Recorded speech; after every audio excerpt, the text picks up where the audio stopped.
ер нь энэ уур амьсгалын өөрчлөлт гэдэг сэдв бол өөрөө бүр дэлхийн хөгжлийн асуудал болчихсон юм байна.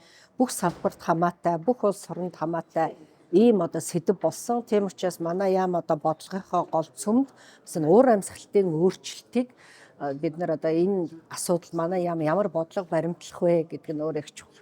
За энэний нэг одоо хамгийн том тулгымцсан асуудлын нэг цөлжилттэй тэмцэх байгаа. За цөлжилт бол нийт улс орны одоо бараг 78%-ийг ингээ эзэлж гин гэдэг бол өөрөө их том өндөр тоо. За дээрэс нь энэ өөрөө их хурдцтай бас цөлжилт нэмэгдэх хандлагатай байгаа учраас бид нар энэ дээр одоо маш том бодлогынхоо гол цөмийг одоо ингээд тавиад ажиллаж байгаа.